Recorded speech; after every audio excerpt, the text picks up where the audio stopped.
Most people think the difference between old money and new money is the size of the bank account. That one simply has more zeros than the other. That is not the difference. That is the distraction. The real difference is not how much money each group has. It is how they think about money, and that difference is why one group preserves wealth across 300 years while the other loses it in 3 generations. Today, we are going inside the psychology that separates old money from new money. Not the surface habits. Not the fashion choices. The actual mental operating system. Stay until the end. The final psychological difference, the one that determines whether a fortune survives or evaporates, is almost never discussed publicly. The first difference is time. New money thinks in quarters. Quarterly earnings. Quarterly growth. What did the portfolio return this year? What bonus is coming in December? Old money thinks in centuries. When John D. Rockefeller established his family office in 1882, he was not planning for his retirement. He was not planning for his children's retirement. He was building a structure designed to manage wealth for 200 years. That office, Rockefeller Capital Management, still operates today, 144 years later, managing over $35 billion. The psychological shift is profound. When you think in quarters, you optimize for short-term gains. You take risks that pay off within 12 months. You buy things that impress people at next month's dinner party. When you think in centuries, you optimize for survival. You avoid risks that could erase the principal. You buy assets that compound across decades. You make decisions your great-grandchildren will still feel, even if nobody applauds you for them today. A new money investor asks, what will this be worth next year? An old money investor asks, what will this be worth when my grandson is my age? Same starting capital. Same market conditions. Radically different outcomes. Because the question itself is different. The second difference is visibility. New money sees wealth as a signal.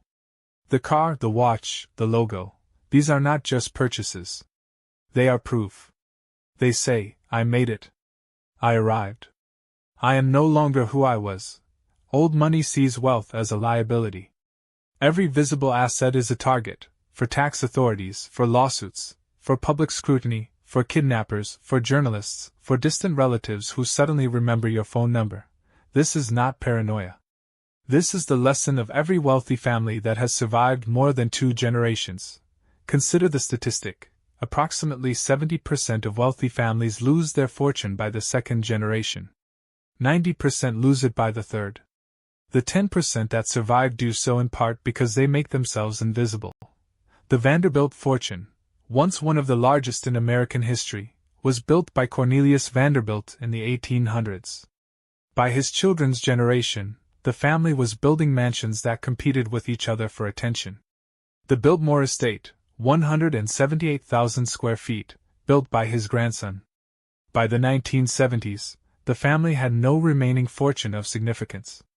The visibility of their wealth contributed directly to its dissolution. It attracted spending, competition, and attention that no fortune could sustain. Compare that to the Rothschilds. Their name appears on banks across Europe. Yet if you search for a Rothschild yacht, a Rothschild supercar collection, a Rothschild Instagram account, you will find nothing. The family has been wealthy since the 1760s, over 260 years. Their invisibility is not an accident. It is the strategy. The psychology is this: new money believes visibility equals status. Old money knows visibility equals risk. The less people know about what you own, the fewer people can take ID from you. The third difference is how each group spends money. New money buys trophies. A Lamborghini is not transportation. It is a championship ring, proof that you won. The psychology is understandable. If you grew up without money, every purchase that signals wealth is a message to your past self: you escaped. You are safe now. Old money buys assets. The distinction is not about frugality. Old money families spend enormous amounts of money. They simply spend it on things that appreciate. A $500,000 Rolls-Royce loses approximately 10% of its value the moment it leaves the dealership. After 5 years, it is worth roughly half of what was paid. After a decade, the $500,000 asset is worth $180,000 at best, and it costs tens of thousands in maintenance to keep it there. The same $500,000 invested in a carefully selected painting, guided by an art advisor who has worked with the family for 3 decades, follows a different curve. After a decade in a climate-controlled Geneva free port, it may be worth $900,000 or more. It paid no capital gains tax while sitting in Switzerland. It required no maintenance beyond storage. It never depreciated. Art does not have moving paths. Psychology beneath this is counterintuitive. Old money families are not more disciplined. They are not morally superior. They simply think of spending differently because they were never trying to prove they escaped anything. New money spends to show the world they are no longer poor. Old money spends to make sure they never will be. The fourth psychological difference is the most overlooked: how children are raised. New money children typically receive the same education as anyone else. They go to good schools. They learn mathematics. They learn history. They may receive an allowance. But they rarely receive formal instruction in how money actually works, how trust funds are structured, how taxes are legally minimized, how investments are evaluated, how assets are protected from lawsuits. Old money children receive an entirely different curriculum, and it begins before they can read. At age 7, a Rockefeller child is learning the difference between income and capital. At age 10, they are sitting in family meetings, listening to discussions about estate planning and asset allocation, not understanding everything, but absorbing the language, the framework, the assumptions. By age 16, they can read a balance sheet. By age 21, they understand the legal architecture that protects their family's wealth across borders and generations. The result is not just knowledge. The result is identity. A new money child grows up thinking about money as something you earn and spend. An old money child grows up thinking about money as something you steward, something you are temporarily responsible for before passing it to the next generation. This is why old money families do not produce spendthrifts at the same rate. It is not genetics. It is not luck. It is an educational system that has been running continuously for 100 years before the child is even born. The fifth difference is networks. New money networks to transact. You meet someone at a conference. You exchange business cards. You follow up with a proposal. The relationship exists to produce a deal, and when the deal closes, the relationship often fades. Old money networks to compound. A favor done today, a board seat offered, an introduction made, a charitable donation directed, may not produce any measurable return for 10 or 15 years. But when it does, it pays an access that no amount of money can purchase.